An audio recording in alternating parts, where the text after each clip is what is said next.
तो आज हम लोग बात करने वाले हैं ग्रेविटेशन का थर्ड लेक्चर। ठीक है, यानी ग्रेविटेशन के पहले लेक्चर में हम लोग ये देखे थे बेसिक इंट्रोडक्शन। सेकंड लेक्चर में हम लोग देखे थे Kepler law of planetary motion.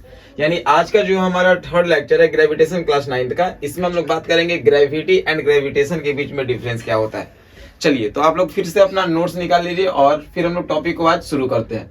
Gravity and gravitation, यानी सबसे पहले अगर हम लोग ग्रेविटेशन का बात करते हैं तो इस यूनिवर्स में यानी इस पूरे ब्रह्मांड में कोई भी दो ऑब्जेक्ट के बीच में जो अट्रैक्टिव फोर्स लगता है उसको बोलते हैं ग्रेविटेशन या ग्रेविटेशनल फोर्स। क्या बात समझ में आया आपको कि इस पूरे ब्रह्मांड में इस यूनिवर्स में किसी भी दो ऑब्जेक्ट के बीच में जब अट्रैक्टिव फोर्स लगता है उसी को हम लोग ग्रेविटेशन या ग्रेविटेशनल फोर्स के बारे में जानते हैं। अंतर क्या है ग्रेविटेशन और ग्रेविटी में कि ग्रेविटेशन में जो दो बॉडी होगा, दोनों बॉडी का मास जो होगा वो लगभग आपका एक जैसा होगा। लेकिन अगर ग्रेविटी का बात करेंगे तो इसमें जो मास होगा वो दोनों बॉडी का रेदरली डिफरेंट होगा। पहला डिफरेंस ये याद रखना कि अगर हम लोग बात करेंगे किसका, ग्रेविटी का, तो ग्रेविटी में जो आपका दो बॉडीज होगा, ग्रेविटी में आपका जो दो बॉडीज होगा दोनों का ये जो मास होगा वो क्या आपका होगा, डिफरेंट होगा। ठीक है, दोनों का मास जो होगा वो क्या होगा, डिफरेंट होगा। लेकिन अगर हम लोग बात करेंगे किसमें, ग्रेविटेशन में, अगर हम लोग यहाँ पे ग्रेविटेशन में बात करते हैं तो ग्रेविटेशन में भी दो बॉडीज होगा लेकिन इसका जो मास होगा वो मास क्या होगा, सिमिलर होगा। पहला बात आप लोग यहाँ पे याद रखिए। ठीक है, यानी पहला बात क्या बताएं यहाँ पे कि अगर हम लोग ग्रेविटी का बात करेंगे तो जो दो बॉडी लेंगे दोनों बॉडी का मास अलग अलग होगा, और अगर ग्रेविटेशन का बात करेंगे तो इसमें जो दो बॉडीज लेंगे दोनों का मास जो होगा वो लगभग क्या होगा, सिमिलर होगा। ग्रेविटी या ग्रेविटेशन फोर्स के बारे में अगर हम लोग बात करते हैं ग्रेविटेशनल, तो ये जो दोनों फोर्स है वो आपका अट्रैक्टिव है। ये आपका कैसा फोर्स है, अट्रैक्टिव है। ठीक है, और संसार में कहीं पे भी लग रहा है दो बॉडी के बीच में तो वो ग्रेविटेशन लग रहा है। ठीक है, और अर्थ के रिस्पेक्ट में जो लगता है उसको क्या बोलते हैं हम लोग, ग्रेविटी बोलते हैं। यानी पूरा का पूरा माइंडसेट आपको क्लियर हो गया। ग्रेविटेशन जो है वो आपका अट्रैक्टिव फोर्स है, ग्रेविटी भी आपका अट्रैक्टिव फोर्स है, पहली बात। दूसरी बात कि ग्रेविटेशन जो है वो दो बॉडीज के लिए लगता है, ग्रेविटी भी दो बॉडीज के लिए लगता है।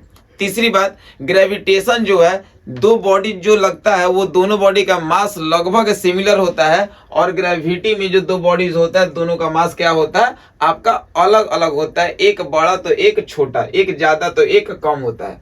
ठीक है, उसके बाद आपको ये बताएं कि ग्रेविटेशन जो है वो संसार में कहीं पे लगता है, in universe it is applied और exert in each and every place, but in the case of gravity it is always valid on the earth surface.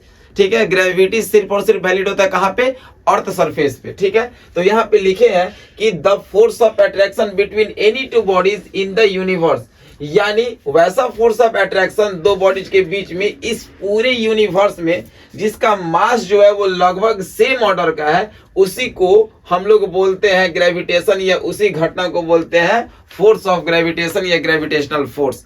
यानी ग्रेविटेशनल फोर्स आपको क्या समझ में आया कि इस पूरे ब्रह्मांड में, इस पूरे यूनिवर्स में दो बॉडीज के बीच जिसका मास जो है वो लगभग सिमिलर है, उसके बीच में जो अट्रैक्टिव फोर्स लगता है उसी को हम लोग यहाँ पे बोलते हैं, क्या बोलते हैं, ग्रेविटेशन, या क्या बोलते हैं, ग्रेविटेशनल फोर्स के नाम से जानते हैं।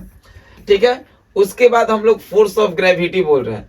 ठीक है, अगर हम लोग फोर्स ऑफ ग्रेविटी के बारे में बात कर रहे हैं तो यहाँ पे भी वही कहानी दिया है, the force of attraction between earth and any body of this universe. देखिए अंतर यहीं पे मिल गया कि ग्रेविटेशन में कोई भी दो बॉडीज था कहीं पे प्लेस कीजिए, कोई दिक्कत नहीं है। लेकिन अगर हम लोग बात कर रहे हैं ग्रेविटी का, तो ग्रेविटी के लिए एक निश्चित है कि आपका अर्थ होना चाहिए। देखिए ग्रेविटी के लिए एक निश्चित है कि आपका अर्थ होना चाहिए, यानी इस पूरे ब्रह्मांड में एक अर्थ और दूसरा कोई भी ऑब्जेक्ट के बीच में जो फोर्स लगता है, के बीच में जो अट्रैक्टिव फोर्स लगता है उसी को हम लोग फोर्स ऑफ ग्रेविटी के नाम से जानते हैं।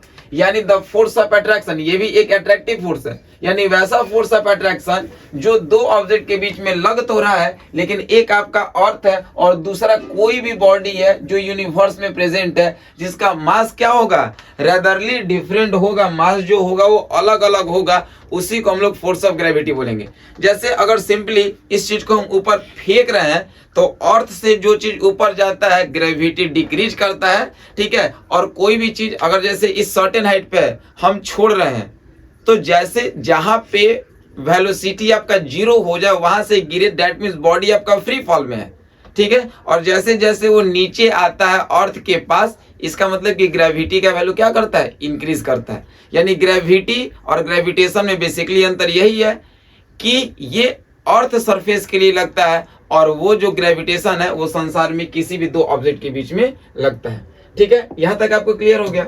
अब हम लोग यहाँ पे बात करेंगे यूनिवर्सल लॉ ऑफ ग्रेविटेशन। ये सबसे इंपॉर्टेंट, आइए इसको हम लोग देखते हैं।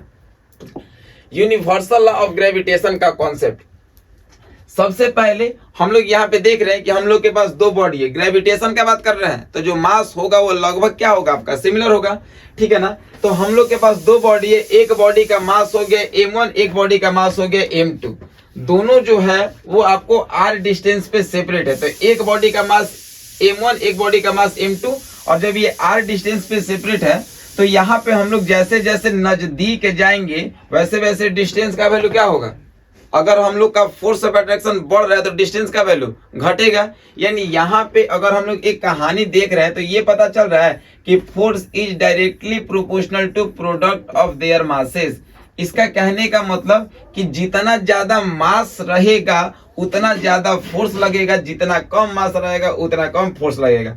अगर मास 1 था तो फोर्स ज्यादा लग रहा था, ठीक है, अगर मास बढ़ रहा था तब। लेकिन यहाँ पे मास 2 है और दोनों का मल्टीपल प्रोडक्ट है तो फोर्स और ना ज्यादा बढ़ेगा। हाँ, तो force is directly proportional to product of their masses. यानी कहने का मतलब ये कि डायरेक्टली का मतलब अगर ये वाला टर्म बढ़ता है तो ये वाला बढ़ेगा और ये वाला घटता है तो ये वाला घटेगा। यानी इस केस में ये इंडिपेंडेंट क्वांटिटी और ये क्या हो जाता है, डिपेंडेंट। यानी फोर्स डिपेंड कर रहा है किस पे, मास पे। मास बढ़ रहा है तो फोर्स बढ़ रहा है और मास घट रहा है तो फोर्स घट रहा है। सिंपल सा चीज कि अगर एक सिलेंडर है वो खाली है तो उसका मास कम तो फोर्स कम एक्सर्ट करना पड़ेगा। अगर उसी में गैस भर दिया गया है, ठीक है, तो उसका मास भारी तो फोर्स क्या लगेगा, ज्यादा लगेगा। तो force is directly proportional to product of their masses. अब force is inversely proportional to separation of square of distance between them.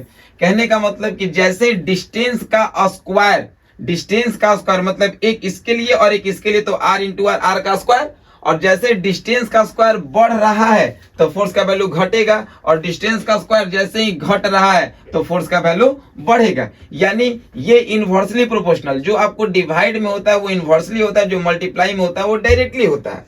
तो जब हम लोग दोनों इक्वेशन को मिलाएंगे from equation 1 and 2 we get, तो क्या बोलोगे, F directly proportional to m1 m2 बटा में r का स्क्वायर। और जब यहां से प्रोपोर्शनलिटी हटेगा तो F equal to K constant m1 m2 और बटा में r का स्क्वायर। और इसी को हम लोग बोल बैठते हैं क्या, यूनिवर्सल लॉ ऑफ ग्रेविटेशन, या इसी को हम लोग बोलते हैं न्यूटन लॉ ऑफ ग्रेविटेशन के नाम से जानते हैं। जहां पे F जो है वो आपका ग्रेविटेशनल फोर्स है, G क्या है, यहाँ पे K नहीं होगा बाबू, यहाँ पे G होगा, ठीक है। यहाँ पे आपका क्या होगा, G होगा, ठीक है। और यहाँ पे जो G है वो आपका क्या है, universal law of gravitational constant. देखो नाम से सुनो इसको, universal law of gravitational constant. इसका कहने का मतलब ये है कि संसार में कहीं पे भी देखोगे तो G का वैल्यू जो वो चेंज नहीं होगा, चाहे आप अर्थ पे बात करो या एटमॉस्फेयर में या फिर यूनिवर्स के किसी भी कोने में बात करो, तो G का वैल्यू कांस्टेंट रहता है, ठीक है। इसीलिए ग्रेविटेशनल फोर्स जो है ये G कांस्टेंट के कारण नेचुरल फेनोमेनन को ये फॉलो बैक देता है। तो F इक्वल टू क्या पता है, G कांस्टेंट m1 m2 बटा में r का स्क्वायर। इसी को हम लोग बोलते हैं यूनिवर्सल ऑफ ग्रेविटेशनल कांस्टेंट। जहां पे आपको पता है F क्या है, ग्रेविटेशनल फोर्स, G क्या है, universal of gravitational constant, m1 mass of first body, m2 mass of second body, और r स्क्वायर क्या है, separation of square of distance between them, ठीक है। अब यहाँ पे देखिए ये बताया गया है कि this law state that in the universe each particle attract every each other particle. ये लॉ ये बताने का प्रयास कर रहा है कि संसार में कोई भी ऑब्जेक्ट जो होता है एक दूसरे को अपनी ओर क्या करता है, खींचता है, ठीक है। तो the force of attraction between them is directly proportional to the product of their masses. तो जो फोर्स से खींचता है वो मास के प्रोडक्ट के डायरेक्टली प्रोपोर्शनल होता है, ठीक है। और जो खींचता है फोर्स वो सेपरेशन ऑफ स्क्वायर के इनवर्सली प्रोपोर्शनल होता है। तो दो बॉडीज यहाँ पे लिए हैं, देखो दो बॉडीज है, एक बॉडीज है, एक बॉडीज बी, एक बॉडीज का मास m1, एक बॉडीज का मास b m2, दोनों के बीच का सेपरेशन का डिस्टेंस क्या है, r है। तो यहाँ पे force is directly proportional to product of their masses, inversely proportional to separation of square of distance between them. दोनों को मिलाओगे, प्रोपोर्शनलिटी हटेगा, इक्वल के साथ क्या आएगा, कांस्टेंट आएगा। तो F equal to G constant m1 m2 बटा m r का स्क्वायर। और एक चीज और यहाँ पे बाबू याद कर लेना, आप लोग के लिए बहुत काम देगा, ठीक है ना। F inversely proportional to 1/r का स्क्वायर, इसी को हम लोग बोलते हैं इनवर्स स्क्वायर लॉ, इसी को हम लोग बोलते हैं इनवर्स स्क्वायर लॉ। ये थोड़ा सा काम देगा, जरूरी है। इसी को हम लोग क्या बोलते हैं बाबू, इनवर्स स्क्वायर लॉ के नाम से हम लोग इसको क्या करते हैं, जानते हैं, ठीक है। अब उसके बाद थोड़ा सा हम लोग यहाँ पे आगे बढ़ रहे हैं। तो थोड़ा सा जैसे ही आगे बढ़ रहे हैं, अब यहाँ पे दो तीन चीज आपको समझना होगा। सबसे पहले आपको एक चीज याद रखना होगा, और ये सबसे इंपॉर्टेंट चीज है, ठीक है। सबसे इंपॉर्टेंट चीज है कि कैपिटल जी का वैल्यू किसके द्वारा दिया गया था। ये पॉइंट आप याद रखो, बहुत काम का चीज है। तो ये बात आपको याद रखना होगा कि कैपिटल जी का जो वैल्यू होता है वो होता है 6.67 इंटू 10 का पावर -11 न्यूटन मीटर का स्क्वायर पर केजी का स्क्वायर। इस वैल्यू को सबसे पहले जो साइंटिस्ट दिए थे उनका नाम था हेनरी कैवेंडिश, इनका नाम था हेनरी कैवेंडिश, ठीक है। याद रखना कि कैपिटल जी का वैल्यू किसके द्वारा दिया गया था, हेनरी कैवेंडिश के द्वारा। और ये वैल्यू कितना होता है, तो 6.67 इंटू 10 का पावर -11 न्यूटन मीटर का स्क्वायर पर केजी का स्क्वायर, ठीक है। ये क्वेश्चन इतना इंपॉर्टेंट है ना कि ये आपका रेलवे में, एसएससी में, या फिर एनवीएस या किसी तरीके का आपका गवर्नमेंट एग्जाम में ये क्वेश्चन पूछने को दे देता है, ठीक है ना। कि कैपिटल जी का वैल्यू किसके द्वारा दिया गया था, तो आप क्या कहोगे, हेनरी कैवेंडिश के द्वारा। होता क्या है, 6.67 इंटू 10 का पावर -11 न्यूटन मीटर स्क्वायर पर केजी का स्क्वायर। अब यहाँ पे दिया गया है कि जी जो है वो आपका कांस्टेंट है, इसी को क्या बोलते हैं हम लोग, यूनिवर्सल ऑफ ग्रेविटेशनल कांस्टेंट, और इसका वैल्यू इतना होता है, ठीक है। और इसी को हम लोग, इसी को एक स्पेशल नाम से जानते हैं जिसका क्या नाम है, एस्ट्रोनॉमिकल यूनिट ऑफ फोर्स। भाई मेरे, इसी का एक और नाम है एस्ट्रोनॉमिकल यूनिट ऑफ फोर्स, ठीक है, AUF, ठीक है। याद रखना, इसी को हम लोग क्या बोलते हैं, एस्ट्रोनॉमिकल यूनिट ऑफ फोर्स के नाम से हम लोग जानते हैं। अब बताइए कि कैपिटल जी का वैल्यू किसके किसके द्वारा दिया गया था। तो मेन तो आप हेनरी कैवेंडिश के द्वारा ये वैल्यू याद कर लोगे ना। इसके अलावा भी 3 साइंटिस्ट हैं, देखिए यहाँ पे आपको दिए भी हैं कि हेनरी कैवेंडिश के द्वारा ये बताया गया था। हाँ, अब एक चीज बहुत लोग कंफ्यूजन में रहेंगे कि ये CGA सिस्टम में है, ठीक है। तो इसको टेंशन नहीं लेना है, ये CGA सिस्टम में -8 है। अगर आप इसको SI यूनिट में चेंज करोगे, SI का मतलब MKS में चेंज करोगे, तो ये आपका क्या हो जाएगा, -11 के करीब में आ जाएगा, ठीक है ना।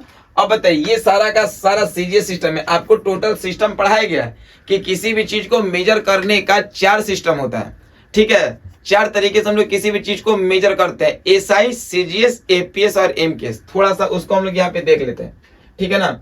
उसको थोड़ा सा हम लोग यहाँ पे रिलेट कर लेते हैं। देखिए यहाँ पे, अगर किसी भी चीज को मापना है, तो किसी भी चीज को मापने के लिए बाबू सबसे पहले हम लोग बात करते हैं MKS में, उसके बाद बात करते हैं हम लोग CGS में, और उसके बाद हम लोग बात करते हैं APS में, ठीक है। और MKS को ही हम लोग बोलते हैं, क्या बोलते हैं, SI यूनिट, यानी स्टैंडर्ड सिस्टम ऑफ यूनिट के नाम से इसको हम लोग जानते हैं।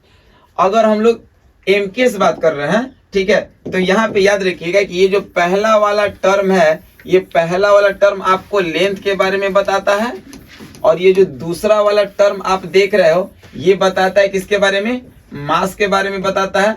और ये जो तीसरा वाला टर्म देख रहे हो ये बताता है किसके बारे में, टाइम के बारे में बताता है।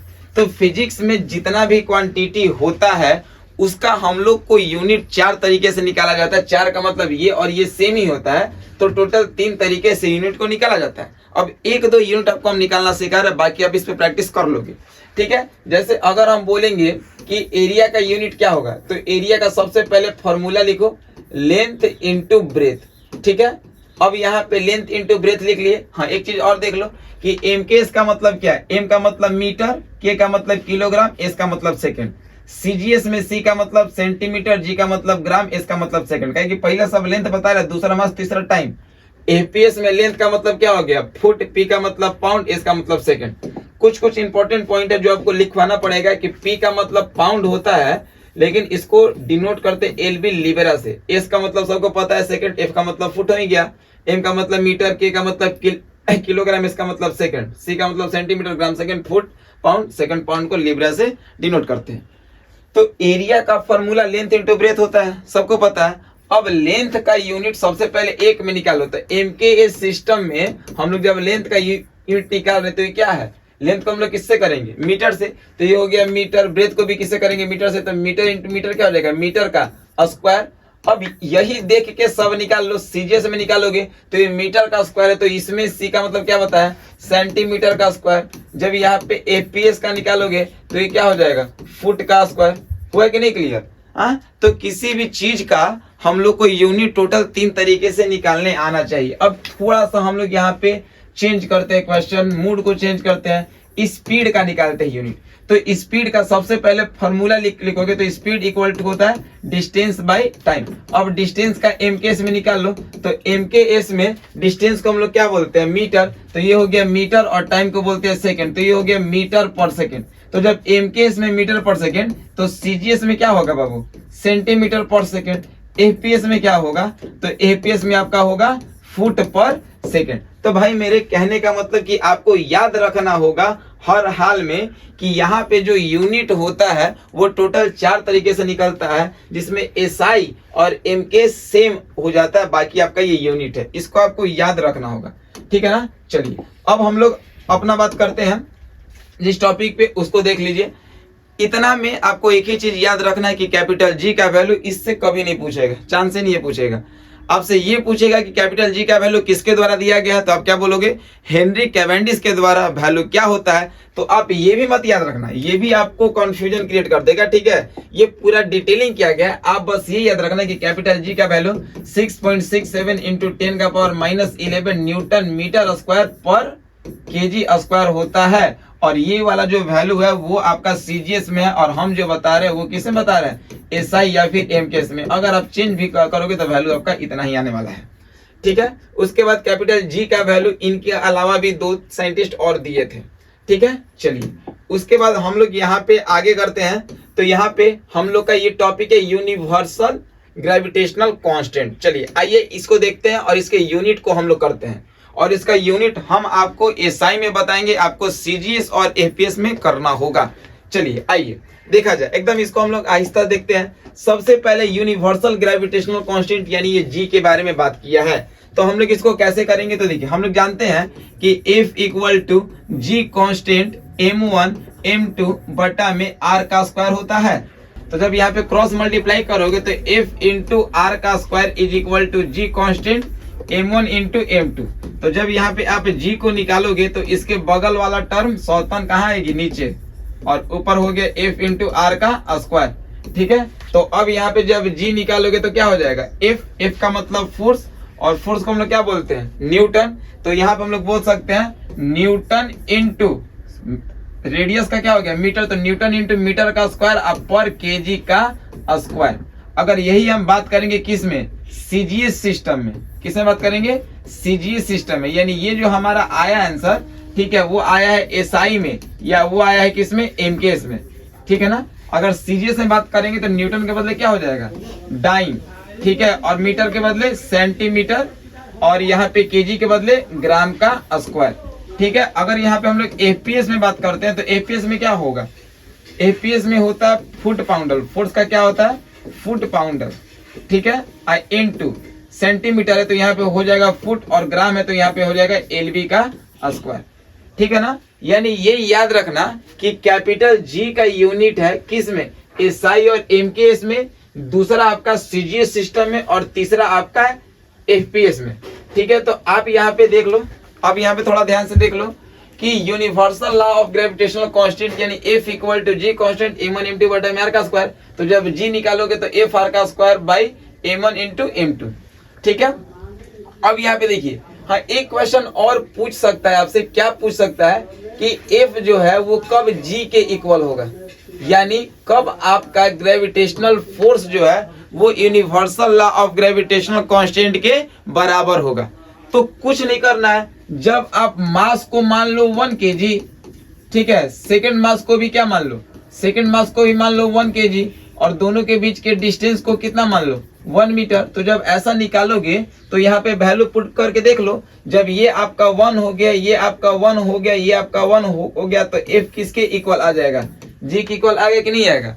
तो एफ जी के इक्वल कब आएगा, जब जितना भी फिजिकल क्वांटिटी है, जितना भी टर्म है, उसको क्या मान लोगे, यूनिट। तो जब सबको यूनिट मान लोगे, जैसे देखो यहाँ पे बताया ना, F equal to ji, m1 को भी मान लो 1, m2 को भी मान लो 1, डिस्टेंस को भी मान लो 1 का स्क्वायर, तो एफ इक्वल टू क्या आ गया, जी आ गया। तो ग्रेविटेशनल फोर्स कब universal law of gravitational constant के इक्वल होगा, जब जितना भी फिजिकल क्वांटिटी इसमें प्रेजेंट हो रहा है सबको हम लोग टेकन क्या लेंगे, यूनिट लेंगे, ठीक है, एक लेके चलेंगे तब। अब देखिए यहाँ पे आपको बताया गया यूनिट, जो आपको अभी हम समझाएं, डायमेंशनल फार्मूला, इसमें एक नया चीज दिया हुआ है। आज चलिए आप लोग डायमेंशनल फार्मूला भी सीख लीजिए, थोड़ा सा ये नया चीज है और हम आपको समझा रहे हैं डायमेंशनल फार्मूला। और इसके बाद आपको करना क्या है कि फिजिक्स में जितना भी टर्म आपको मिलेगा सबका डायमेंशनल फार्मूला एक जगह आज के क्लास के बाद निकाल के रख लेगा, ठीक है ना। आइए, डायमेंशनल फार्मूला क्या होता है, एकदम नया कॉन्सेप्ट है, ये प्योरली 11th का सिलेबस है। अगर हम लोग बात कर रहे हैं डायमेंशनल फार्मूला के बारे में, तो डायमेंशनल फार्मूला का मतलब वैसा फार्मूला जिसको पावर के रूप में एक्सप्रेस किया जाता है, और इसी फार्मूला के हेल्प से हम लोग जो मोशन का 3 इक्वेशन है उसको भी आपको प्रूफ करके दिखाएंगे, ठीक है ना। तो डायमेंशनल फार्मूला कोई पूछेगा तो क्या बोलोगे, तो आपको बोलना होगा the formula which can be expressed, the formula which can be expressed in the form of power, ठीक है ना। क्या हम यहाँ पे बता रहे हैं, वैसा फार्मूला जो पावर के रूप में एक्सप्रेस्ड होता है उसको बोलता है डायमेंशनल फार्मूला, पहला बात, ठीक है। दूसरा बात कि डायमेंशनल फार्मूला जिस फिजिकल क्वांटिटी का लिखोगे उसको बिग ब्रैकेट में बंद करोगे। 2 किताब फिजिक्स में बहुत इंपॉर्टेंट है, एक H.C. वर्मा, एक टाटा मैकग्रा हिल्स। तो H.C. वर्मा को फॉलो करोगे तो आंसर को बिग ब्रैकेट में बंद नहीं करता है, क्वेश्चन को बिग ब्रैकेट में बंद करता है, सिर्फ H.C. वर्मा। और H.C. वर्मा को अगर छोड़ दोगे, किसी दूसरे बुक को अगर फॉलो करते हो, ठीक है, तो वहां पे जो होगा आंसर को बिग ब्रैकेट में बंद करेगा। क्या बोले हैं कि अगर हमको स्पीड का डायमेंशनल फार्मूला निकालना होगा तो H.C. वर्मा में स्पीड को बंद किया है, बाकी को सिंपल लिख दिया है। अगर H.C. वर्मा को छोड़ा के किसी दूसरे बुक को फॉलो करते हैं तो वहां पे स्पीड को सिंपली ऐसे ही छोड़ दिया, आंसर को जो है वो बिग ब्रैकेट में किया। तो इससे ज्यादा आपको घबराना नहीं है, दोनों केस आपको हम बता दिए, ठीक है। तो आप जनरल बुक के द्वारा काम करोगे। उसके बाद तीसरा चीज कि आपके पास जितने भी फिजिकल क्वांटिटी आएंगे, फिजिकल क्वांटिटी का मतलब फिजिक्स में जो भी टर्म यूज होता है जिसको हम लोग मेजर करते हैं, ठीक है ना, उसको फिजिकल क्वांटिटी बोलते हैं। तो जितने भी फिजिकल क्वांटिटी आएंगे कोशिश करना है कि उसको या तो एम के फॉर्म में, या तो एल के फॉर्म में, या तो टी के फॉर्म में लिख देना है, ठीक है ना। एम के फॉर्म का मतलब कि मास के रूप में, एल के फॉर्म का मतलब लेंथ के रूप में, और टी के फॉर्म का मतलब टाइम के रूप में आपको लिखना होगा, ठीक है। अब इसमें से तीनों में से कोई एक टर्म अगर नहीं भी रहता है तो उसको भी लिखना है उसका पावर 0 करके, क्योंकि किसी भी चीज का पावर 0 का वैल्यू क्या होता है, 1 होता है। बस इतना ही हमारा कॉन्सेप्ट था। अब आइए डायमेंशनल फार्मूला पे। हाँ, एक चीज और भाई, सबसे इंपॉर्टेंट चीज कि अगर हम आज आपको बता दिए कि बाबू एरिया का, हाँ इसमें एक पॉइंट और लिख लो कि डायमेंशनल फार्मूला जो होता है ना वो नंबर को नेगलेक्ट करता है, नंबर को क्या करता है, नेगलेक्ट करता है, ठीक है। यानी ये नंबर को देखना पसंद नहीं करता है, ठीक है ना। नंबर जैसे ही देखेगा ये पूरा का पूरा उसको हटा देगा। इतना चीज आपको पता है तो क्लास 11 का डायमेंशनल फार्मूला आपसे बन गया। एक और सबसे महत्वपूर्ण बात कि डायमेंशनल फार्मूला अगर हम लोग एरिया का निकाल रहे हैं तो यहाँ पे अगर एल का स्क्वायर एरिया का हो गया तो दुनिया में आप किसी भी एरिया का निकालोगे तो एल का स्क्वायर ही आएगा। यानी एरिया का जब डायमेंशनल फार्मूला एल का स्क्वायर हो गया तो किसी भी एरिया का डायमेंशनल फॉर्मूला एल का स्क्वायर ही होगा। देखो इसको हम प्रूफ करके दिखा रहा है, यहाँ पे देखिए जी, ठीक है। तो अगर हम लोग बात कर रहे हैं एरिया का, तो एरिया का सबसे पहले फॉर्मूला, तो सबसे पहले हम लोग यहाँ पे एरिया ऑफ अगर रेक्टेंगल का बात करते हैं तो फॉर्मूला लेंथ इंटू ब्रेथ होता है। तो लेंथ इंटू ब्रेथ, तो लेंथ का मतलब लेंथ और ब्रेथ का भी मतलब लेंथ ही होता है। तो एल इंटू एल क्या हो गया, एल का स्क्वायर। एम नहीं है तो एम पहले कर देना 0 और टी नहीं तो टी कर देना 0। ये हो गया एरिया का डायमेंशनल फॉर्मूला, ठीक है। अब अगर एरिया किसी चीज का निकालोगे, अगर आप एरिया निकालोगे ट्रायंगल का, तो एरिया ऑफ अगर राइट एंगल ट्रायंगल निकालते हो तो ये होता है 1/2 इंटू बेस इंटू हाइट होता है। 1/2 इंटू बेस इंटू हाइट एक प्रकार का क्या होता है लेंथ, हाइट एक प्रकार का क्या होता है लेंथ। तो एल इंटू एल, एल का स्क्वायर। तो या तो आप एल का स्क्वायर बोलो या तो एम का पावर 0, एल का स्क्वायर टी का पावर 0 बोलो। यानी किसी भी फिजिकल क्वांटिटी में अगर एरिया का फॉर्मूला निकालोगे डायमेंशनल फॉर्मूला तो यही होगा। अगर आपको प्रूफ करना है एरिया ऑफ सर्किल, तो एरिया ऑफ सर्कल का फॉर्मूला क्या होता है, पाई आर का स्क्वायर। तो पाई का मतलब नंबर 22/7 नेगलेक्ट कर देंगे, आर का मतलब एल का स्क्वायर। तो ये m0 एल का स्क्वायर टी का पावर 0। एक और निकाल लो तो जल्दी से प्रूफ ही हो जाएगा। Area of trapezium, area of trapezium क्या होता है 1/2 into sum of parallel side into height होता है ना, ठीक है। एरिया ऑफ ट्रेपेजियम का फॉर्मूला होता है 1/2 into sum of parallel side into height. तो बताइए 1/2 नंबर नेगलेक्ट हो गया, सम ऑफ पैरेलल साइड।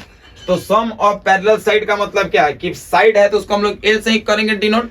तो सम का करेंगे तो एल प्लस एल कितना एल, 2l हो गया। फिर यहाँ पे नंबर आ गया तो 2 को क्या कर लोगे नेगलेक्ट, आई इंटू एच, हाइट का मतलब L, L into L, L का स्क्वायर आ गया। यानी हर हाल में हम जो बात बोल दिए वो प्रूफ गांठ बांध लेना कि एरिया अगर है तो आप किसी चीज का एरिया निकालो, उसका आपका डायमेंशनल फॉर्मूला जो होगा वो एल का स्क्वायर ही होगा। अब जब ये क्लियर हुआ तो जल्दी से हमको इसका बताओ, ठीक है। F equal to G constant m1 m2 बटा में r का स्क्वायर होता है, ठीक है। तो सबसे पहले तो आपको इसमें फोर्स का निकालना पड़ेगा। फोर्स का निकालिए जल्दी से।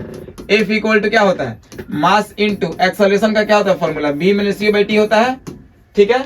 इसको फिर तोड़िए, F इक्वल टू मास का मास और v में से u, वेलोसिटी में से वेलोसिटी घटेगा तो एक वेलोसिटी ही बचेगा, ठीक है। तो F इक्वल टू मास का मास, वेलोसिटी इक्वल टू क्या होता है डिस्प्लेसमेंट बटा में टाइम, एगो पहले से टाइम है तो ये F इक्वल टू ये हो गया m का m इंटू डिस्टेंस या डिस्प्लेसमेंट का मतलब लेंथ और t इंटू टी का स्क्वायर। तो ये क्या हो गया बोलिए, फोर्स का डायमेंशनल फॉर्मूला m l और t का पावर -2।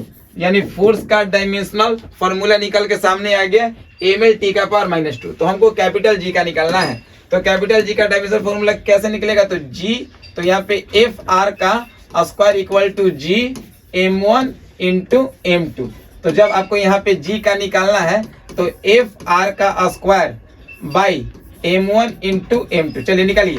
फोर्स का क्या बताएं, तो फोर्स का बताएं m l और t का पावर -2 इंटू r, r का मतलब रेडियस का मतलब लेंथ यानी l का स्क्वायर, अब बटा में m यानी m का पावर 2 हो जाएगा। अब बताइए m का पावर 1, m का पावर 2 ऊपर जाएगा तो m का पावर -1, l का पावर 2 और 1, l का पावर 3 और t का पावर -2।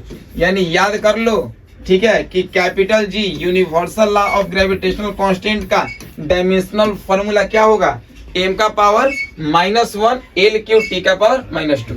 सभी को क्लियर। डायमेंशनल फॉर्मूला था वो क्या आया, m का पावर -1 l का पावर 3 t का पावर -2। अब यहाँ पे क्वेश्चन है, चलिए अब हम लोग डिफरेंट टाइप्स ऑफ क्वेश्चन को सॉल्व करेंगे। क्वेश्चन का तरीका हम समझाएंगे, न्यूमेरिकल सॉल्व आप लोग करोगे, ठीक है ना। क्वेश्चन यहाँ पे है gravitational force between two different bodies, यानी दो अलग अलग बॉडीज है, ठीक है, और इसका आपको ग्रेविटेशनल फोर्स का वैल्यू निकालना है, ठीक है ना। तो सबसे पहले देखिए m1 का वैल्यू 70 kg, m2 का वैल्यू 75 kg, दोनों के बीच का डिस्टेंस 1। अब यहाँ पे ग्रेविटेशनल फोर्स के फॉर्मूला पे पुट कर दो तो यहाँ पे क्या होगा बताइए, यानी फॉर्मूला पढ़े हो F equal to G constant m1 m2 बटा में r का स्क्वायर। तो G का वैल्यू 6.67 इंटू 10 का पावर -11, ठीक है। m1 का वैल्यू 70, m2 का वैल्यू 75 और बाई डिस्टेंस कितना है 1, तो r का स्क्वायर तो 1 इंटू 1। तो देखो कभी भी क्वेश्चन सॉल्व करोगे तो एक तरीका हमसे सीख लो, डेसिमल को सबसे पहले हटाना होता है, ठीक है। देखिए ध्यान से, डेसिमल को सबसे पहले हटाया जाता है। तो यहाँ पे जो डेसिमल है इसके बाद 2 अंक है, तो हम लोग यहाँ पे 10 के पावर 2 करेंगे और जहां जहां रहेगा हटा दोगे। सबसे पहले जो पावर है उसको आप सॉल्व करोगे, फिर उसके बाद कटा के जो आपका डिवाइड के फॉर्म में आएगा उसको फिर डेसिमल में डाल के आंसर को लाओगे, ठीक है ना। और कभी भी इसका जो आंसर आता है वो आपका एक्यूरेट नहीं आता है, वो अप्रॉक्स में आता है। उसके साथ ही साथ कभी भी अगर आपको डेसिमल में, जैसे क्वेश्चन का आंसर आ गया 0.0893 इंटू 10 के पावर 3, तो कभी भी कोशिश करना कि एक नॉन जीरो के बाद डेसिमल बैठे या 2 नॉन जीरो के बाद डेसिमल बैठे, ठीक है। ये हमेशा ध्यान देना और इसमें कोई विशेष ध्यान देना नहीं है। तो इसको तो सॉल्व कर लोगे ना बाबू। ये जो क्वेश्चन है 10 के पावर 2 का मतलब 100, 25 से 3 बार में, 25 से 4 बार में इसको सॉल्व करके कटा के अपना आंसर लिख देना, ठीक है। तो कहने का मतलब कि इसी तरीके से आपको न्यूमेरिकल को सॉल्व करना है। इसका इस क्वेश्चन का देखो आंसर यहाँ पे है। सेकेंड क्वेश्चन भी आपको दिया हुआ है कि सन का मास दिया है 2 इंटू 10 के पावर 30 kg, अर्थ का मास दिया है 6 इंटू 10 के पावर 24 kg, दोनों के बीच का डिस्टेंस दिया 1.5 इंटू 10 के पावर 11 मीटर। तो यहाँ पे ग्रेविटेशनल फोर्स निकालना है, इसको भी आप ट्राई करोगे, ठीक है। F equal to G constant m1 m2 बटा m r का स्क्वायर, इसका वैल्यू सॉल्व कर लोगे, ठीक है। अब उसके बाद ग्रेविटेशनल फोर्स निकालना है मून एंड अर्थ के बीच में। तो अर्थ का मास दिया है 6 इंटू 10 के पावर 24, मून का मास दिया है 7.4 इंटू 10 के पावर 22 kg, दोनों के बीच का डिस्टेंस, अर्थ और मून के बीच का डिस्टेंस 3.8 इंटू 10 के पावर 8। ग्रेविटेशनल फोर्स निकालना है सेम फार्मूला पे, F equal to G constant m1 m2 बटा में r का स्क्वायर, ठीक है। अब उसके बाद अगला एक और दिया हुआ है question, gravitational force between earth and the man, ठीक है। यानी एक मैन है, उसका मास 65 kg है, ठीक है, और वो सरफेस पे खड़ा है अर्थ पे, जिसका मास कितना है 6 इंटू 10 के पावर 24 किलोग्राम। तो यहाँ पे ग्रेविटी वाला बात है, ठीक है, ग्रेविटेशन भी हो सकता है। तो यहाँ पे ग्रेविटेशनल फोर्स के द्वारा F का वैल्यू बताना है, दोनों के बीच का डिस्टेंस इतना है। तो F equal to G constant m1 m2 बटा में r का स्क्वायर, इसका वैल्यू भी आपको दिया गया है, ठीक है। अब हम लोग जब इतना पूरा बना लेंगे, ठीक है, 3 क्वेश्चन सॉल्व आप लोग कर लोगे, ठीक है ना। सॉल्व करके आप कमेंट बॉक्स में आंसर दे दोगे ताकि हमको पता चले कि आप कंटिन्यूड हो लेक्चर में। उसके बाद यहाँ पे एक चीज आपको समझना होगा, वो समझना क्या है कि gravitational force between 2 large body is very large. अगर 2 ग्रेविटेशनल फोर्स लार्ज बॉडी का निकाल रहे हैं तो उसका वैल्यू बड़ा ज्यादा होगा, बहुत ज्यादा होगा। अगर 2 ग्रेविटेशनल फोर्स छोटे बॉडीज का निकाल रहे हैं तो वैल्यू बहुत छोटा होगा। ग्रेविटेशनल फोर्स एक स्मॉल बॉडी और एक लार्ज है, तो इसका भी जो ग्रेविटेशनल फोर्स का वैल्यू होगा वो लार्ज। मतलब दोनों कम तो वैल्यू कम, दोनों ज्यादा तो वैल्यू ज्यादा। अगर एक कम एक ज्यादा तो भी वैल्यू क्या होगा, ज्यादा होगा। अब यहाँ पे देखिए बाबू, ये सबसे इंपॉर्टेंट चीज, special features of gravitational force. Gravitational force का स्पेशल फीचर्स क्या है, क्यों ग्रेविटेशनल फोर्स हमारे लाइफ के लिए इतना जरूरी बन पड़ा है, आखिर इसका इंपॉर्टेंट क्या है। तो ग्रेविटेशनल फोर्स जो है वो 2 बॉडीज के बीच में लगता है और ये हमेशा अट्रैक्टिव है। अगर हम अपने कैमरा के सामने आ रहे हैं तो कैमरा हमसे दूर नहीं जा रहा है, वो हमारे नजदीक ही आ रहा है, डेट मींस अट्रैक्टिव। यानी 2 बॉडीज के बीच में संसार में कहीं पे फोर्स लगता है वो ग्रेविटेशनल फोर्स लगता है। तो ग्रेविटेशनल फोर्स जो 2 बॉडीज के बीच में लगता है वो हमेशा अट्रैक्टिव होता है।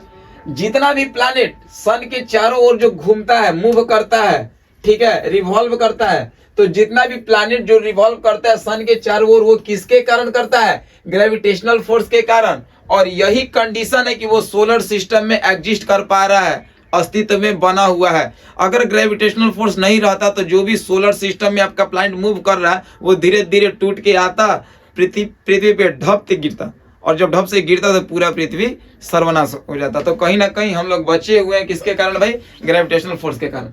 तीसरा, the value of capital G is truly universal, both observation and theory suggest that it was the same value through out the universe.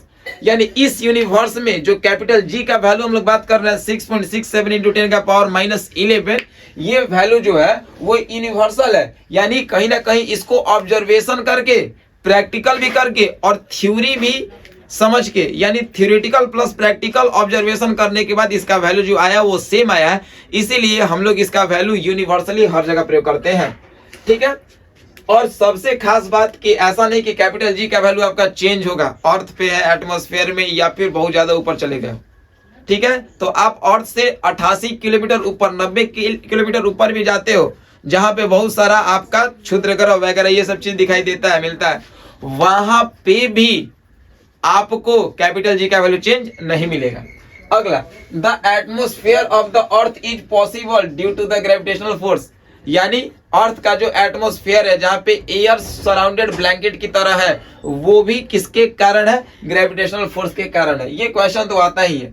The tides of the ocean, यानी जो भी समुद्र में लहर उठता है, ठीक है, या रेनफॉल होता है या स्नोफॉल होता है, वो भी किसके कारण? ग्रेविटेशनल फोर्स के कारण। ठीक है, ग्रेविटेशनल फोर्स कंजर्वेटिव है, ये किसी एक सिस्टम में कंजर्व होता है, ना तो क्रिएट ना तो डिस्ट्रॉयड होता है। ग्रेविटेशनल फोर्स एक सेंट्रल फोर्स है, जो सेंट्रल फोर्स का मतलब क्या है? सेंट्रल फोर्स का मतलब कि दो बॉडी है तो उसके बीच में लाइन ज्वाइनिंग कर रहा है ना, तभी तो वहां के बीच का डिस्टेंस आर का वैल्यू पता चल पा रहा है।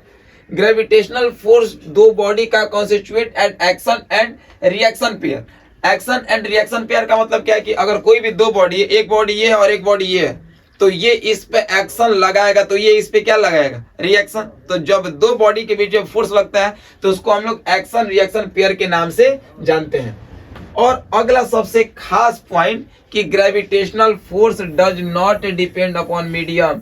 ऐसा नहीं है कि आप एयर में जाओगे तो कैपिटल जी का वैल्यू चेंज करेगा, सॉलिड में जाओगे तो चेंज करेगा, लिक्विड में जाओगे तो चेंज करेगा। कैपिटल जी का वैल्यू यूनिवर्स में हर जगह सेम होता है। ठीक है, ये कहीं पे भी चेंज आपका नहीं करता है। ठीक है, अब देखिए, अब उसके बाद हम लोग यहाँ पे बात कर रहे हैं why Newton's law of gravitation is also called universal of gravitation. Newton law of gravitation को हम लोग यूनिवर्सल लॉ ऑफ ग्रेविटेशन क्यों बोलते हैं? इसको इसलिए बोलते हैं कि ये संसार के सारे बॉडीज पे जिसका शेप और साइज कुछ भी हो वैलिड है। ठीक है, यूनिवर्स के किसी भी जगह पे वैलिड है। ठीक है, नेचर के किसी भी ऑब्जेक्ट पे ये वैलिड है, इसका वैल्यू चेंज नहीं होता है, इसीलिए इसको हम लोग न्यूटन लॉ ऑफ ग्रेविटेशन को यूनिवर्सल ऑफ ग्रेविटेशन के नाम से जानते हैं। ठीक है भाई, आज के लिए इतना ही, आगे करते हैं कल के लेक्चर में। जब हम लोग कल नए लेक्चर के साथ मिलेंगे तो हम लोग ग्रेविटी, फोर्स ऑफ ग्रेविटी और अच्छे अच्छे न्यूमेरिकल के साथ मिलेंगे। तब तक के लिए ओके बाय, टेक केयर।